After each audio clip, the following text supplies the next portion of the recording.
에서부터 시작이 됐어요. 우리가 지금 대강절을 지키고 또 크리스마스를 기다리고 있습니다만 사실 초대교회는 크리스마스를 지키지 않았습니다. 크리스마스가 교회 절기로 자리 잡게 된 것은 주후 5세기, 6세기, 7세기 가서였어요. 그러니까 예수님 이 땅에 오시고 한 500년, 600년간은 크리스마스는 교회 절기가 아니었습니다. 교회가 가장 크게 지키고 또 가장 먼저 지켰던 것은 부활절이었어요. 왜냐하면 기독교가 부활에서 시작이 되었기 때문입니다. 그래서 누군가 이런 말을 하죠. 부활의 사건은 기독교가 부활되는 사건이었다. 부활 사건을 통해서 기독교가 비로소 시작되었다는 것입니다. 혹시 우리 중에 또 우리 주변에 이런 주장을 하는 사람들이 있습니다. 우리의 구원은 예수 그리스도의 십자가에서 완성되었기 때문에 부활은 없어도 된다. 기독교 신앙의 초점은 십자가에 있지 부활에 있지 않다. 이렇게 얘기하는 경우들을 종종 보게 됩니다. 얼핏 그럴듯해 보이는 말이죠. 하지만 이 말을 가만히 들어보면 부활에 대해 자신이 없기에 그렇게 말을 하는 것입니다. 물론 십자가가 하나님의 고귀한 사랑이 나타난 놀라운 사건이지만 그러나 십자가는 부활과 연관이 있을 때 그것이 의미가 있는 것입니다. 이렇게 말하면 예를 들어서 우리 예수 그리스도의 십자가에서 우리의 구원이 완성됐다. 부활은 없어도 좋고 있어도 좋다. 이렇게 얘기하는 것은요. 설사 부활이 거짓으로 판명되더라도 기독교 신앙이 여전히 살아남을 수 있을 것이라는 그런 생각에서 나오는 거예요. 하지만 여러분, 부활이 일어나지 않았다면 십자가에 달린 그 유대 청년이 하나님의 아들이었다는 사실을 인정할 사람은 아무도 없습니다. 만약 부활이 없다면 십자가에 달리신 예수님, 그것은 그저 그 당시에 헤아릴 수 없이 많이 있었던 그 십자가 처형과 아무런 차이가 없다고 하는 거예요. 제자들과 처음 교회 신도들은 부활하신 예수님을 만나고 나서야 십자가 사건의 의미를 묻기 시작했던 거예요. 그래서 모든 것은 부활에서부터 시작이 되는 것입니다. 그런데 왜 이런 생각들이 나오나? 문제는 부활을 믿기가 어렵다는 거예요. 여러분, 부활이 쉽게 믿어지세요? 사실은 쉽게 믿어지는 건 아니에요. 그죠? 우선 그것은 과학적으로 설명이 불가능합니다. 우리는 지금 과학의 시대를 살잖아요. 모든 것이 증명되고 또 증명돼야 믿을 수 있는 그런 시대에 살지 않습니까? 그런데 이 과학적으로 설명이 불가능해요. 부활을 자꾸 과학적으로 설명하는 사람들이 있어요. 근데 그것은 가만히 생각해 보면 과학을 믿겠다는 거예요. 그죠? 하지만 여러분, 부활은 과학의 연구 대상이 아닙니다. 왜냐하면요, 과학은 뭘 연구하는 거예요? 과학은 물질 세계에서 일어나는 일을 연구하는 거예요. 그래서 물질 세계 안에서 일어나는 현상만 연구하고 분석할 수 있기 때문에 부활은 과학의 대상이 아닙니다. 왜냐하면 부활은 물질 세계를 뛰어넘은 사건이기 때문에 그래요. 자, 우리말로 부활이라고 하죠. 다시 산다, 그런 뜻입니다. 헬라어로는 아나스타시스라고 하는 말을 쓰는데 다시 일어선다, 그런 뜻이에요. 영어의 resurrection이라고 하는 말도 rise again, 다시 일어난다라고 하는 뜻의 라틴어에서 유래되었다고 합니다. 하지만 이 세상의 어느 나라의 말에도 예수님에게서 일어난 그 부활 사건을 정확하게 표현할 단어는 찾아보기가 어렵습니다. 왜냐하면 우리의 경험 세계 안에서 일어나는 일과는 차원이 다른 사건이기 때문에 그래요. 우리의 말이라는 것은 우리의 경험 세계 안에서만 통용될 수 있는 거잖아요. 근데 부활은 우리의 경험 세계를 넘어서는 것이기 때문에 사실은 인간의 언어로 부활을 정확하게 표현한다고 하는 것은 불가능한 일입니다. 그래서 우리가 부활을 믿는다라고 하는 말은 부활이 증명됐다거나 부활이 확인돼서 믿는 것이 아니라, 우리가 부활을 믿는다고 하는 말은 우리가 경험하는 물질 세계를 뛰어넘는 차원이 존재한다는 것을 인정하는 거예요. 그래서 예수께서 부활하셨다는 말은 그가 우리가 알고 있는, 우리가 볼 수 있는, 우리가 증명해낼 수 있는 그 물질 세계를 뛰어넘는 그 차원으로 옮겨가셨다라고 하는 것을 의미하는 것입니다. 그러니까 물질 세계가 전부라고 생각하는 사람은 절대로 부활을 믿을 수가 없어요. 그런 사람들에게 부활을 증명해낼 길도 없습니다. 그러니까 여러분, 저는 이렇게 안 믿는 사람들, 부활을 부정하고 이런 사람들하고는요 논쟁을 하려고 하지 않아요. 논쟁을 해봐야 안 믿기로 작정한 사람은 절대로 믿을 수가 없어요. 세상에는 안 믿기로 작정한 사람들이 있거든요.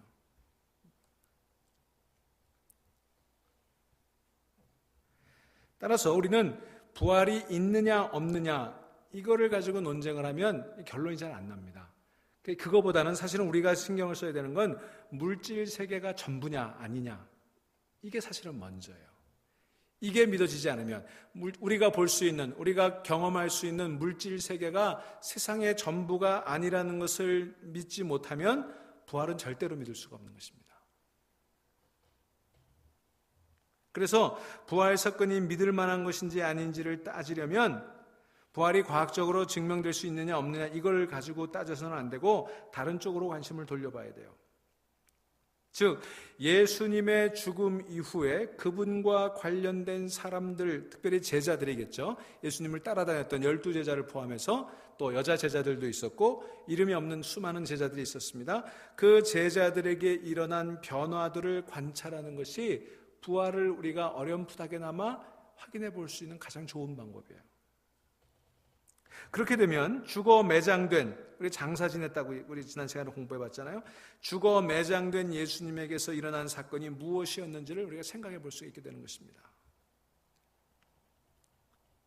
자, 먼저 예수님 십자가에 달려 죽었다, 장사 지냈다. 우리 이제 사도신경의 순서를 따라서 그렇게 공부하고 있지 않습니까? 그러면 십자가에 달려 죽어 장사된 예수님에게 일어났을 법한 일들을 모두 가능성을 한번 생각해 봅시다. 자, 예수님이 십자가에 달려 죽어 무덤에 장사 지낸 것까지는 분명하죠. 이건 분명한 사실이에요. 그러면 그 뒤에 일어났을 법한 그런 상황들을 가정해 봅시다. 만일 성경이 말한 대로 예수님이 부활하신 것이 아니라고 한다면 그러면 대략 3가지 경우를 상상해 볼 수 있어요. 이것이 이제 지금까지 역사적으로 사람들이 많이 제기하는 문제예요. 첫째로 어떤 가능성이 있냐면 예수님이 부활하신 것이 아니라고 한다면 그분의 시신이 무덤에 그대로 있는데 그 제자들이 뭔가에 홀려서 집단적인 환상 현상에 의해서 예수가 부활했다고 믿었다, 이렇게 주장할 수 있어요.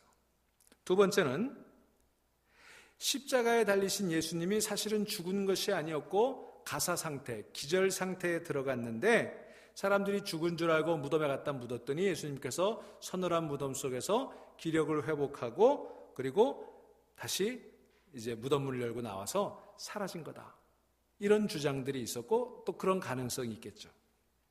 세 번째는 이게 가장 역사적으로 또 예수님 그 당시에도 성경에도 기록되어 있는 이야기인데 제자들이 몰래 예수의 시신을 훔쳐다 놓고 그리고 부활을 조작했다, 유언비어를 퍼뜨렸다.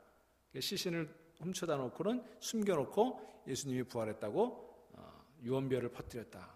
이런 3가지가 가정해 볼 수 있는 가설이고 또 실제로 역사적으로 많이 주장되어 왔던 내용들이에요.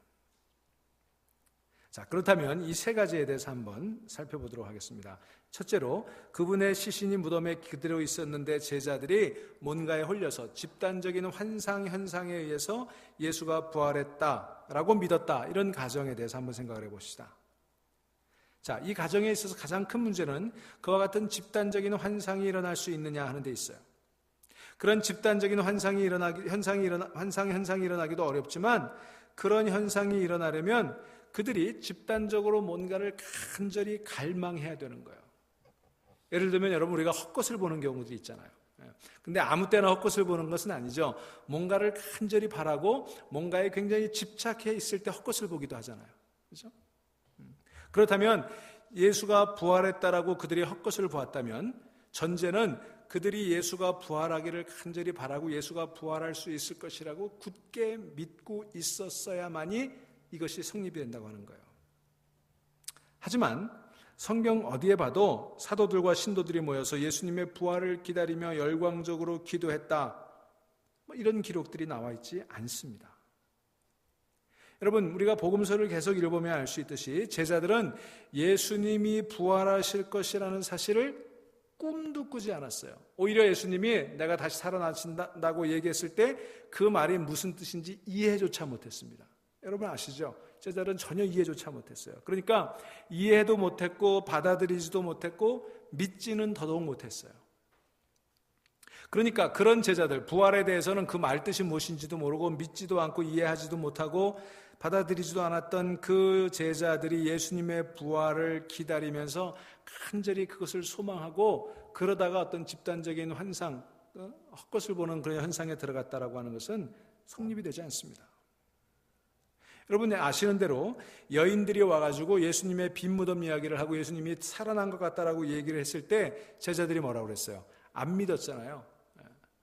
그러니까 그 정도로 빈 무덤 얘기를 해도 뭐 부활 같은 거 무슨 귀신씨 날아가먹는 소리야 뭐 이런 반응을 보이는 그런 제자들이 예수님의 부활을 소망하고 그렇게 될 거라고 믿고 집단적으로 열광적으로 기도하다가 그런 환상 현상에 들어갔다라고 하는 것은 전혀 가능성이 없는 것입니다.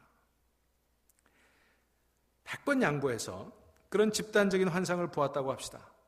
그래서 그들이 돌아다니면서 예수가 부활했다고 그렇게 선전하고 다녔다고 합시다.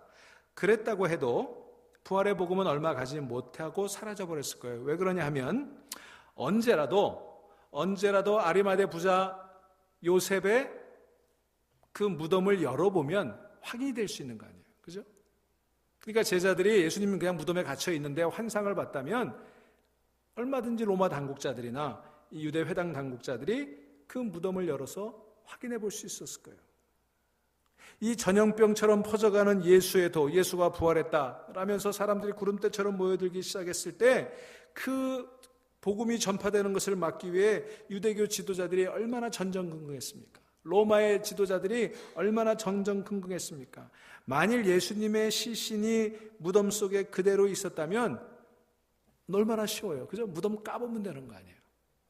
그러니까 이런 가설은 전혀 성립을 하지 않습니다. 두 번째는 예수님께서 십자가에 달렸을 때 죽은 게 아니라 기절한 상태였다. 가사 상태에 들어갔었다. 그 다음에 무덤에서 쉬고 나서 기력을 되찾았다. 뭐 이런 주장들, 지금도 이렇게 주장하는 사람들이 많이 있어요. 특별히 이런 주장의 이제 그 근거는 뭐냐면 예수님께서 십자가에 처형된 그 시간이 한 6시간밖에 안 됐잖아요. 일반적으로 십자가 처형은 3일, 4일, 때로는 일주일씩 거기 십자가에 매달려 있으면서 서서히 죽어가는 것이 일반적인 예인데 예수님께서 굉장히 짧은 시간에 운명하셨거든요. 그래서 사람들이 거기에 대해서 의구심을 갖기 시작을 했던 거예요. 하지만 이런 주장도 심각한 문제가 있습니다. 당시 로마의 군인들은 이 십자가 처형을 한두 번 해본 것들이 아닙니다. 예수님이 죽은 척하고 있는 것을 착각해가지고 장사 지내도록 그렇게 구분 못할 정도로 그렇게 서툴었다는 것은 성립할 수 없는 가설인 것입니다. 또 100번 양보해서 정말 그분이 기절했다고 해도 문제가 해결되지는 않습니다. 자, 예수님 그렇게 되면 어떤 결론이에요? 기력을 되찾은 예수님께서 사도들을 찾아가 부활했다고 속였다는 건데, 그러니까 기절했다가 살아났으면서 죽었다가 살아난 것처럼 거짓말을 했다는 얘기인데, 여러분 보세요. 예수님 살아생전에 그분은 진리를 말씀하는 분이었습니다. 그 진리를 말씀하다가 고난을 당하고 죽으신 분이었습니다. 그런 분이 그렇게 진실하고 참된 삶을 마지막 순간같이 살았던 분이, 이거 말하자면 사기극이잖아요. 그죠? 그런 사기극을 펼쳤다?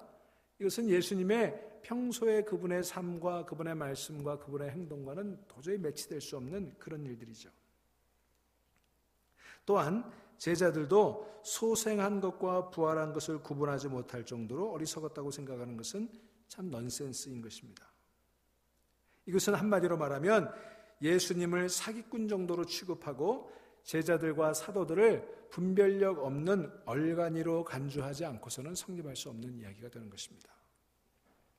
자, 세 번째로 이게 가장 광범위하게 오랜 동안 그 설득력을 가지고 제기된 문제인데요. 예수님의 제자들이 시체를 원래 훔쳐놓고 유언비어를 퍼뜨렸다. 예수님이 부활했다고 유언비어를 퍼뜨렸다라고 하는 그런 이야기입니다. 근데 실제로 이 소문은 그 예수님이 부활했을 당시에 광범위하게 퍼져 있었어요. 여러분 마태복음에 보시면 그 소문이 대제사장과 장로들에게서 나왔다고 마태복음은 기록해 놓고 있습니다. 이 무덤을 지키던 경비병들이 예수님의 무덤이 비어있고 시신이 없어진 것을 알고 이제 대제사장들과 장로들에게 가서 자초지종을 얘기하죠. 그러니까 그들이 경비병에게 그 돈을 주면서 입막음을 합니다. 그 이야기가 마태복음 28장 13절로 14절에 나와 있는데 이렇게 얘기해요. 예수의 제자들이 밤중에 와서 우리가 잠든 사이에 시체를 훔쳐갔다고 말해라. 이 소문이 총독의 귀에 들어가게 되더라도 우리가 잘 말해서 너희에게 아무 해가 미치지 않게 해주겠다. 이러고 입막음을 합니다. 여러분, 실제로 예수님의 제자들이 와서 시신을 훔쳐갔다라고 하면 그들이 이 경비를 제대로 서지 않은 경비병들을 처벌했어야 될 거 아니에요. 그죠? 그런데 엉뚱하게도 그들은 이런 소문을 만들어내면서 그렇게 소문을 만들어라. 먼저 그렇게 선수를 쳐버린 거예요. 자, 더구나 실제로 그런 일이 있었다고 가정을 해봅시다. 제자들이 정말 예수님의 시체를 훔쳐다 놓고 그리고 예수님이 부활했다라고 그렇게 주장을 했다고 한번 생각을 해봅시다. 그렇다고 하더라도요, 제자들이 목숨을 아끼지 않고 예수님이 부활하셨다는 소식을 전했다는 현상을 설명할 길이 없어요. 여러분 생각해 보세요. 세상에 다른 사람을 속이기 위해 자신이 만든 거짓말을 하고 거기에 목숨을 걸 사람이 어디 있습니까? 그죠? 여러분, 우리가 어떤 경우에 거짓말을 해요? 내 목숨을 지키기 위해서 거짓말을 하지 내 목숨 버리자고 거짓말하는 사람은 아무도 없어요. 그죠? 여러분 생각해 보세요. 제자들이 그런 거짓말을 통해 지킬 만한 기득권도 없고 얻을 유익도 없는 사람들이에요. 뭐 예를 들면 통일교 같이 거대한 이권이 걸려 있다거나 무슨 거대한 무슨 경제적인 금전적인 이권이 걸려 있다면 그런 짓을 하려는지 모르겠지만 사실은 제자들은 그때 그런 거짓말을 통해서 얻어낼 수 있는 실질적인 이득이라고 하는 건 아무것도 없었습니다. 여러분, 예수님이 남긴 게 뭐가 있어요? 예수님이 집이 있었습니까? 재산이 있었습니까? 무슨 힘이 있었습니까? 아무것도 남기지 않고 죽으셨잖아요. 그런 예수님 숨겨놓고, 그런 시체를 숨겨놓고 부활했다고 거짓말을 해서 제자들에게 돌아올 유익이 무엇이 있었습니까? 여러분, 실제로 제자들이 예수님이 부활했다는 소식을 전파하면서 얻은 건 뭐예요? 박해와 고난뿐이었죠. 순교뿐이었습니다. 그들은 목숨을 걸고 그 이야기를 한 건데, 그렇다면 자기 목숨을 걸고 거짓말을 했다는 거 아니에요. 고난받자고 박해받자고 순교하자고 거짓말을 했다는 거 아니에요. 이게 말이 됩니까? 자, 그렇게 본다면 결국 남은 것은 예수께서 죽은 자들 가운데서 부활하셔서 그분의 무덤이 비었고 부활하신 주님께서 사도들과 여러 신도들을 만나 주셨다라고 하는 이 사실만이 남게 되는 거예요. 비록 우리가 이 부활이라고 하는 사건을 경험의 언어로는 설명하기가 참 힘들지만, 우리 물질 세계의 경험과 과학으로는 증명하기 참 힘들지만, 그런 일이 일어났다라고 가정하면 모든 의문들이 순식간에 풀리게 됩니다. 그 의문들이 어떤 의문들이 있을까요? 여러분 생각해 보세요. 여러분, 시리와 낙심에 빠져있던 제자들이 어떻게 그렇게 순식간에 회복되고 변화될 수 있었을까? 여러분 의문이 들지 않으세요? 예수님 십자가에 달릴 때 다 예수님 모른다고 부인하고 그리고 다 실망하고 도망치고 고향으로 내려갔던 그 제자들이 하루아침에 새로운 삶의 모습으로 변화된 걸 어떻게 설명할 수 있을까요? 또 살아생전의 부활을 예고할 때는 예수님 그렇게 3번씩이나 3번만 하셨겠어요? 성경에 3번만 기록되어 있는 거지. 여러 차례 당신의 죽음과 부활에 대해서 이야기해 주실 때 전혀 이해하지도 못하고 받아들이지도 않았던 제자들이 어느 날 왜 갑자기 부활이라고 하는 메시지를 받아들이게 됐을까? 이것도 풀리지 않는 수수께끼죠. 또 아무런 기득권도 이권도 없는데 왜 그들은 목숨을 내걸고 부활의 복음을 증거하려고 했을까? 왜 거기에 자기 하나밖에 없는 목숨을 걸었을까? 그 다음에 마지막으로 유대교 지도자들은 왜 부활의 복음을 그렇게 전파되지 못하도록 억압을 하면서 왜 결정적인 예수의 부활을 부정하는 증거를 내놓지 못했을까? 아주 쉬운 거예요. 예수의 시신을 그들이 찾아서 내놓으면 되는 거 아니에요. 자, 이런 모든 질문들에 대해서 예수님께서 죽으셨다가 부활하셨다라는 것을 가정하면 이런 모든 의문들이 순식간에 다 해결이 되는 거예요. 자, 이것만으로도 충분하겠지만 아직도 받아들이기 어려운 분들을 위해서 몇 가지 중요한 증거들을 더 말씀드리려고 합니다. 첫째로 복음서를 읽어보면 빈 무덤을 목격하고 예수님의 부활을 처음 증언한 사람들이 누구였어요? 여자들이었습니다. 복음서들마다 약간의 그 세부적인 묘사에 있어서는 차이가 있습니다만 막달라 마리아와 야고보의 어머니 마리아 그리고 한 사람의 여자가 등장하는 뭐 이런 그 세세한 차이는 있습니다만 그러나 하여튼 그 여인들이 일요일 아침 안식일이 지난 일요일 아침에 향료를 준비해서 예수님의 무덤을 찾아갑니다. 그리고 거기서 예수님이 부활하셨다는 사실을 처음 목격하게 되고 부활하신 예수님을 만나고 제자들과 사람들에게 이 사실을 알리기 시작해요. 여러분, 남자가 아니라 여자들이 부활의 소식의 최초의 증인이라고 하는 이 사실, 이게 성경에 기록되어 있다고 하는 사실이 사실은 부활의 결정적인 증거가 될 수 있는 거예요. 왜냐하면 예수님 당시에는요, 여자들은 증인으로서의 신뢰성을 인정받지 못했습니다. 그래서 법정에서는 여자들의 증언은 인정을 해주지 않았어요. 얼마 전에 뉴스를 보니까 중동의 어느 국가에서는 여자 3명이 똑같은 증언을 해야 남자 1명이 증언하는 것으로 쳐주더라고요. 지금도 그런데 그 당시에는 오죽했겠습니까? 자, 그러니까 부활의 이야기를 누군가 꾸며냈다면, 여러분, 누군가 아주 교묘하게 아주 치밀하게 이 부활의 이야기를 거짓으로 꾸며냈다면 큰 실수를 한 거죠. 그죠? 그럴듯하게 증거를 내세워야 될 거 아니에요.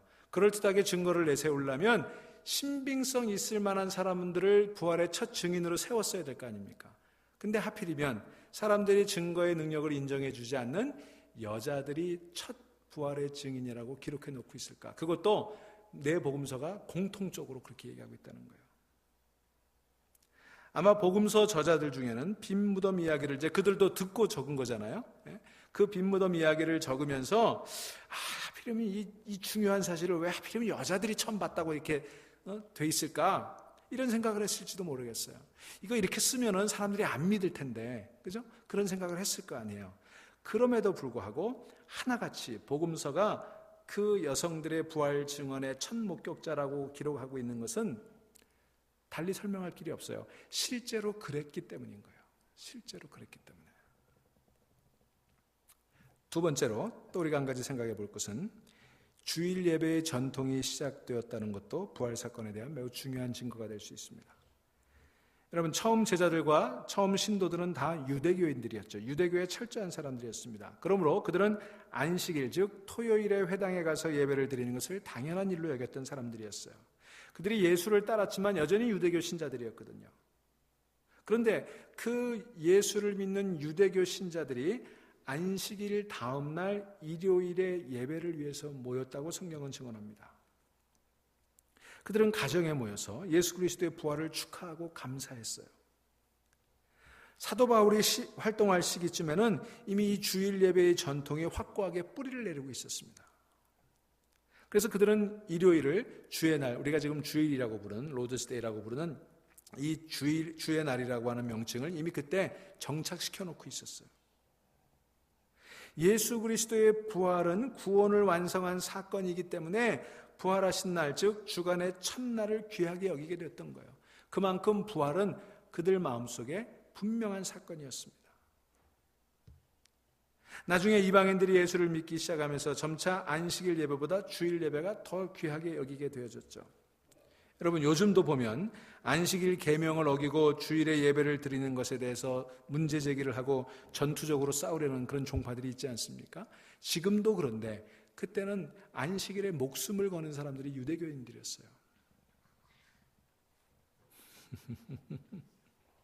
자, 그럼에도 불구하고 끝내 이들이 주일 예배를 고집하고 주일 예배가 기독교 예배일로 정해진 것은 로마 황제가 명령했기 때문도 아니고 예수께서 죽은 자들 가운데서 부활하셔서 우리 모두의 구원자가 되신 그 사건이 바로 주일날 일어난 사건이었기 때문에, 그것이 실제적으로 일어난 역사적인 사건이었기 때문에 주일 예배의 전통이 생기게 되었던 것입니다. 또 한 가지 우리가 생각해 볼 수 있는 것은 사도들을 비롯해서 초대교회 교인들이 이 나사렛 출신의 청년 예수를 예배했다고 하는 사실도 부활의 증거가 될 수 있어요. 두 번째로 얘기했던 것과 연관이 되는 이야기입니다만, 그때 사도들과 처음 신도들은 다 유대교인들이었어요. 이 유대교인들은요, 생명처럼 여기는 게 하나 있었어요. 그게 뭐예요? 십계명의 첫 계명이죠. 뭡니까? 나 외에 다른 신을 섬기지 말아라. 유대교 지도자들은 다른 것은 몰라도 유대교의 유일신을 부정하는 것에 대해서는 절대로 용서하지 않았습니다. 그들이 예수님을 십자가에 잡아 죽이려고 했던 이유 가운데 하나가 뭐예요? 예수님이 하나님과 자기를 동일시하는, 그래서 신성모독이라고 생각한 거 아닙니까? 그런데 사도들과 초대교인들이 모여서 십자가에서 처형된 예수를 하나님의 아들이라고 하고 그분을 하나님이라고 하며 예배드리기 시작했어요. 3년 동안 예수님을 곁에서 보았던 사람들이 어느 순간 그분을 더 이상 인간 예수가 아니라 하나님, 신인 예수로 높여드렸던 것입니다. 심지어 예수님의 어머니와 동생들까지도 그렇게 했습니다. 유대교인들의 믿음의 관점에서 볼 때는 절대로 일어날 수 없는 일들이 일어나게 된 거예요. 왜 그랬을까? 인간으로만 알았던 예수를 신으로 고백할 수밖에 없는 사건을 그들은 목격했기 때문이에요. 그게 바로 부활 사건 아닙니까? 그것밖에는 이런 현상들을 달리 설명할 방도가 없습니다. 자, 이런 여러 가지 이유들을 제가 제시했습니다만 뭐니 해도 이 모든 것들보다도 부활에 대한 가장 강력한 증거는 사도들과 초대교회 신도들 사이에서 일어났던 그들의 심경의 변화였어요. 앞서 말씀드렸던 것처럼 한두 사람에게 그런 변화가 일어났다면 그럴 수도 있겠다. 정신 나가서 그럴 수도 있겠다. 이렇게 설명할 수도 있겠습니다만, 하지만 예수께서 십자가에 달려 돌아가셨을 때 집단적인 패닉 상태와 우울증에 빠졌던 신도들과 사도들이 한순간에 돌변해서 집단적인 환호에 살이 잡혔고 위험을 무릅쓰고 예수의 부활을 선전하고 다녔어요. 그것도 지금 시퍼렇게 예수를 잡아 죽인 무리들이 기득권을 가지고 있는 그 예루살렘 거리에 나가서 외치기 시작했어요. 너희들이 잡아 죽인 예수가 부활하셨다. 그분이 하나님의 아들이다. 여러분, 이런 그들의 심리의 변화를 뭐라고 설명할 수 있습니까? 여러분, 그들 속에 그렇게 할 수밖에 없는 놀라운 사건이 일어났던 거예요. 어떤 사태가 벌어졌습니까? 부활하신 주님께서 사도들과 그리고 초대교인들에게 나타나셔서 진실로 부활하셨음을 친히 증명해 주신 거예요. 오늘 우리가 읽은 고린도전서 15장에 보면 바울 사도가 부활하신 주님을 만난 사람들을 쭉 열거합니다. 누구에게 처음 나타나셨어요? 게바에게 나타나셨죠. 게바는 베드로의 아람어 이름이에요. 또 그 다음에 12제자에게 나타나셨죠. 또 한꺼번에 500명이나 되는 형제자매들에게 나타났습니다. 그들 중에 상당수가 바울이 이 고린도전서를 쓸 때 살아있었다 그랬어요. 그 다음에 누구에게 나타났어요? 야고보. 야고보 누굽니까? 예수님의 동생 야고보. 그 다음에 모든 사도들에게 한꺼번에 나타나셨다. 여러분, 이게 전부가 아니에요. 여기 빠져있는 우리가 아는 사례만 해도 여러 가지가 있죠. 막달라 마리아와 여인들이 그 예입니다. 최초의 목격자들이었죠. 왜 언급되지 않았는지 이해하실 수 있겠죠? 제가 좀 전에 설명드렸잖아요. 이게 여자들이 목격자라고 하면 이 목격의 신빙성이 떨어지기 때문에 사도 바울이 빼놓고 있는 거예요. 또한 엠마오로 가는 두 제자 이야기도 여기 빠져있죠. 그러니까 부활하신 주님을 만난 사람들은 오늘 이 고린도전서 15장에 기록되어 있는 이런 사람들보다 훨씬 더 많았던 거예요. 훨씬 더 많았어요. 그러면서 부활하신 주님을 만난 사람들을 이렇게 쭉 열거한 후에 사도 바울이 오늘 15장 8절에서 뭐라고 덧붙여 놓고 있습니까? 그런데 맨 나중에 다리 차지 못하여 난 자와 같은 나에게도 나타나셨습니다. 자기도 예수님을 만났다. 부활하신 예수님을 만났다. 이렇게 고백해요. 사실 바울 사도가 부활하신 주님을 만난 것은 예수님이 부활하신 후에 최소한 5년이 지난 때 일이었어요. 그러니까 앞에서 열거한 사람들은 언제 예수님을 만났어요? 승천하기 전에 예수님 만나신 거죠. 그런데 바울은 승천하신 이후에 예수님을 만난 거예요. 그런 차이는 있어요. 그런데 엄밀하게 따지면 이런 차이는 있지만 그러나 사도 바울은 같은 거라고 생각해요. 근본적으로 성격에 있어서 그 예수님이나 승천하기 전에 부활하신 예수님이나 승천하신 이후의 예수님이나 다를 것이 없다고 그렇게 얘기하고 있습니다. 여러분, 여기서 우리가 중요한 것을 지적하고 가야 돼요. 승천하신 후에 부활하신 주님께서 사도 바울을 찾아와서 그와 만나 주셨다면 그 주님은 지금 이 시간에도 저와 여러분을 만나 주실 것이라는 사실입니다. 여러분, 그 주님을 만날 수 있기를 주의 이름으로 축원합니다. 지난 2000년 동안 부활하신 주님은 여러 가지 모양으로 믿는 사람들에게 찾아와서 그들을 만나 주셨어요. 그 만남의 사건은 예수님께서 이 땅에 다시 오실 재림의 사건까지 계속 될 것입니다. 오늘 읽은 본문에 나오는 리스트는 그래서 여기서 끝나지 않고 계속해서 연장돼 가고 있는 거예요. 그 리스트 안에 저와 여러분의 이름도 들어있기를 주의 이름으로 축원합니다. 여러분, 그렇게 부활하신 예수님을 만난 사람들은요, 더 이상 전과 같은 사람들이 아니었어요. 그분을 만나는 순간, 부활하신 예수님을 만나는 순간 그들의 세계관이 바뀌고 말았습니다. 물질이 전부라고 믿었는데 물질을 넘어서는 영적인 세계가 있음을 비로소 깨닫게 된 거예요. 우리 눈에 보이는 게 전부가 아니라는 것을 비로소 알게 된 거예요. 인생관이 바뀌게 되었습니다. 먹고 살기 위해 몸부림치던 인생이 전부인 줄 알았는데 이제는 하나님의 영광을 사는 인생으로 그들의 인생이 달라져 버렸어요. 생사에 대한 생각도 달라졌습니다. 죽으면 그것으로 모든 것이 끝난다고 생각했던 그들이 그게 얼마나 어리석은 생각인지를 이제 깨닫게 된 거예요. 그래서 그분을 만나고 나면 더 이상 죽음 같은 것들이 두렵지 않게 된 것입니다. 그러니까 죽인다고 하는데도 동료들이 사자밥이 되고 그리고 십자가에 달려 거꾸로 매달려 죽어가는 그런 상황 속에서도 그 믿음 포기하지 않고 그 믿음 지켰던 거예요. 그들의 세계관이 바뀌고 그들의 인생관이 바뀌고 그들의 우주관이 바뀌었어요. 여러분, 부활하신 예수님을 만나는 순간 우리는 완전히 새로운 피조물이 되는 것을 믿으시기 바랍니다. 그게 부활의 능력이에요. 예일대학교에서 역사학을 가르쳤던 야로슬라프 펠리칸이라고 하는 교수가 있는데 그분이 아주 이런 묘한 얘기를 한 적이 있어요. 굉장히 중요한 얘기인데요. 만일 그리스도께서 부활하셨다면 아무것도 문제되지 않는다. 만일 그리스도께서 부활하지 않으셨다면 그 역시 아무것도 문제되지 않는다. If Christ is risen, nothing else matters. And if Christ is not risen, nothing else matters. 아주 기가 막힌 표현이에요. 무슨 얘기입니까? 자, 설명을 드리죠. 예수님께서 부활하신 것이 사실이라면 이 세상에서 당하는 그 어떤 일도 문제가 되지 않는다는 거예요. 예수님이 부활하신 것이 사실이라면 우리가 이 세상에서 어떤 고난을 당하더라도 It doesn't matter. 문제가 되지 않는다는 거예요. 모든 것을 바로잡으시는 하나님이 계시고 영원한 하나님의 나라가 있고 영원한 생명이 있기 때문인 것입니다. 그래서 예수님이 부활하셨다면 아무것도 문제되지 않는다. 우리 인생의 문제라고 보여지는 이것들이 사실은 문제가 아니라는 얘기예요. 반면에 예수님께서 부활하신 것이 사실이 아니라면 그 역시 아무것도 문제가 안 된다. 무슨 얘기입니까?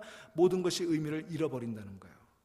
육신이 전부고 이 세상이 전부고 악인이 번성하는 것이 현실의 끝이라면 이 세상에서의 삶은 의미를 찾기가 불가능해지는 거 아닙니까? 그러니까 예수님 부활하신 게 아니라면, 그게 거짓말이라면 이 세상의 모든 문제 다 그냥 끝이라는 거예요.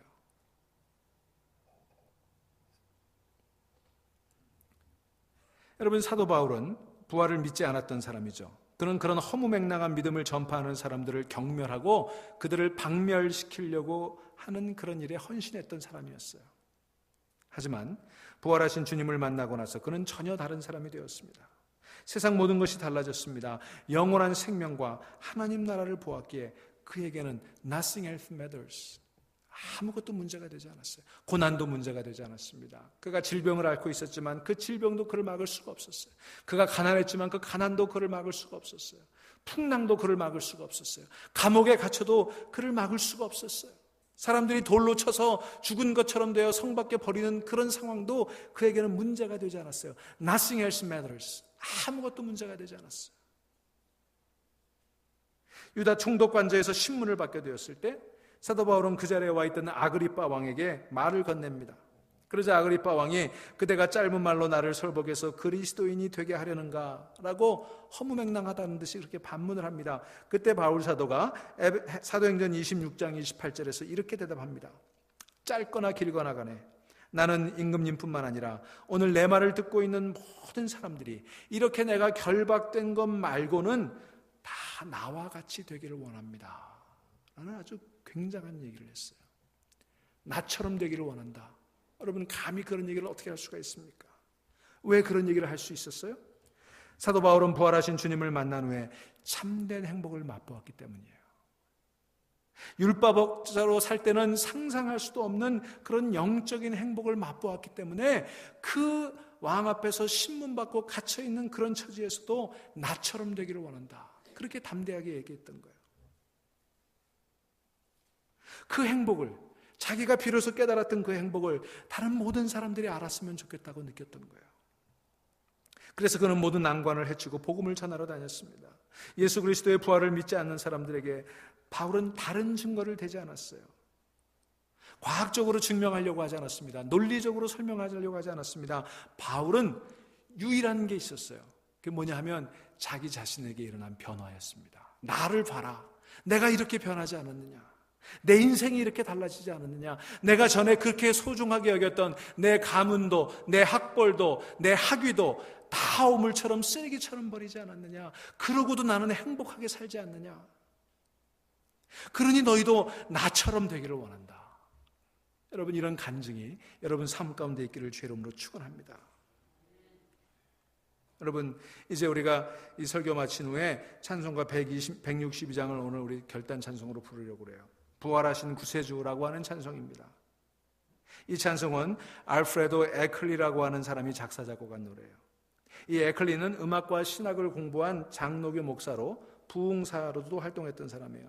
그가 어느 날 펜실베니아에서 부흥회를 인도하고 있을 때 젊은 청년이 그를 찾아와서 이렇게 질문했습니다. Why should I worship a dead Jew? 제가 왜 죽은 유대인을 예배해야 합니까? 라고 아주 당돌하게 질문했어요. 그때 에클리 목사님은 이렇게 대답했습니다. 아닐세, 그분은 살아계시다네. 그분은 죽은 것이 아니야. 지금 여기 살아계시다네. 예수 그리스도는 과거 어느 때보다도 오늘 더 살아계시네. 나는 헤아릴 수 없이 많은 이들의 증언뿐만 아니라 내 자신의 체험을 통해서 그것을 증명할 수 있다네. 그리고는 그 대화가 끝난 다음 순간적으로 영감이 떠올라 이 에클리 목사님은 피아노에 앉아서 연주하면서 이 찬송가를 만들었어요. 그 찬송가가 162장 찬송가예요. 이 찬송가의 후렴이 우리 번역으로는 이렇게 되어 있습니다. 예수 예수 늘 살아계셔서 주 동행하여 주시며 늘 말씀하시네. 예수 예수 내 구세주 예수 내 맘에 살아계시네. 늘 살아계시네. 이 번역은요, 이 곡조를 맞춰야 되기 때문에 원래의 가사를 좀 손상시키는 경우들이 많죠. 이 경우도 그랬습니다. 원래 가사를 그저 직역하면 이런 내용입니다. He lives, 그는 살아계시네. He lives, 그는 살아계시네. 그리스도 예수께서는 오늘도 살아계시네. 그분은 인생의 좁은 길을 나와 함께 걸으시고 나와 함께 이야기 나누시네. He walks with me and talks with me along life's narrow way. 그분은 살아계시네. 살아계셔서 구원을 주시네. 그분이 살아계시다는 것을 어떻게 아느냐고 당신은 묻겠지? 그분이 내 마음에 살아계시기 때문이네. 여러분, 부활에 대해 아무리 많은 지식을 가지고 있어도 부활의 증거가 우리의 삶 속에 없으면 그 모든 지식은 소용이 없는 것입니다. 부활에 대한 증거를 아무리 많이 모아놓아도 우리 삶 속에 부활하신 예수님께서 만들어 놓으신 변화가 없다면 그 증거는 다 무용지물이 되고 말 것입니다. 앞에서 저는 부활에 대한 여러 가지 증거들을 제시했지만 사실 그런 증거들은 몰라도 되는 거예요. 없어도 되는 거예요. 그러나 우리가 꼭 하나 가지고 있어야 될 부활의 증거는 예수께서 죽은 자들 가운데 사흘 만에 부활하셨다는 그 고백을 내 삶 속에서 할 수 있느냐 하는 것입니다. 우리는 그런 증거들이 아무것도 없어도 내 삶을 통해 그런 고백을 할 수 있는 거예요. 사랑하는 여러분, 여러분은 어떻습니까? 여러분은 부활하신 주님을 만나셨습니까? 이런 질문을 하면은 이런 생각하시는 분들이 있어요. 항상 어떤 체험의 순간, 막 뜨거웠던 경험, 어떤 환상을 보았다든지 무슨 질병에서 치유됐다든지 이런 기적적인 경험만을 생각하려고 그래요. 그러니까 나는 없는 것 같아 이렇게 말씀하시죠. 그러나 여러분, 그게 기준이 되어서는 사실 본질을 찾기가 어려운 거예요. 무엇보다도 부활하신 예수님을 만났냐는 증거는 내 자신의 삶 속에 어떤 변화가 일어났냐는 것입니다. 하나님이 하시지 않고는, 하나님이 함께 계시지 않고는 결코 일어날 수 없는 변화가 내 안에 있었느냐라고 하는 거예요. 그걸 물어야 되는 거예요. 믿어지지 않던 것이 믿어지는 변화, 결코 헤어날 수 없을 것 같은 죄에서 해방되는 변화, 나의 결심으로는 결코 일어날 수 없는 삶의 변화, 성형수술로는 만들 수 없는 표정의 변화 같은 것들이 내 자신에게 일어났는지를 물어봐야 되는 거예요. 여러분, 예수님 만나면요, 성형수술하지 않고도 우리의 얼굴이 광채가 나는 빛난 얼굴이 될 줄로 믿습니다. 그런 게 있어야 되는 거예요. 여러분, 그런 변화가 일어났다면 무슨 환상을 보지 않아도, 신비한 체험을 하지 않아도 우리는 부활하신 주님을 만난 것입니다. 그런 변화가 우리 안에 있다면 우리도 사도 바울처럼 이야기할 수 있을 것입니다. 부활하신 주님을 내가 만났다고. 우리도 에클리 목사님처럼 말할 수 있습니다. 주님께서 내 안에 지금 살아계시다고. 내 안에 계신 그분을 보라고 그렇게 말할 수 있게 되는 거예요. 우리 사도 바울처럼 그렇게 되면 말할 수 있는 것입니다. 당신도 나처럼 되기를 바란다고.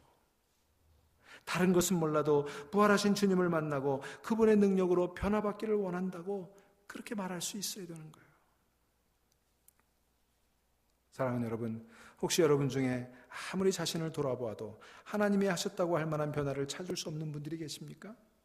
그렇다면 이 대강절 기간 동안 더욱 부활하여 우리 가운데 계시는 주님을 여러분 삶에 깊이 모셔드릴 수 있기를 간절히 축원합니다.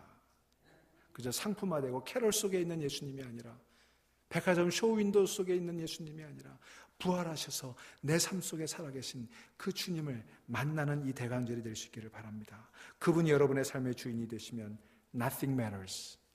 아무것도 문제가 되지 않습니다. 죽음도, 고난도, 시련도, 역경도 아무것도 문제가 될 게 없어요. 그 펠리칸 교수의 말을 바꿔본다면 이렇게 얘기할 수 있을 것입니다. 만일 부활하신 주님을 만난다면 아무것도 문제가 되지 않는다네. 만일 부활하신 주님을 만나지 못한다면 모든 것이 문제가 된다네. 사랑하는 여러분, 마지막으로 다시 한번 여러분에게 권면합니다. 여러분의 삶의 중심에 주님을 모셔드리시기를 바랍니다. 여러분 삶의 주권을 그분께 내어드리시기를 바랍니다. 머지않아 그분께서 여러분의 삶 속에 큰 변화를 일으키실 것입니다.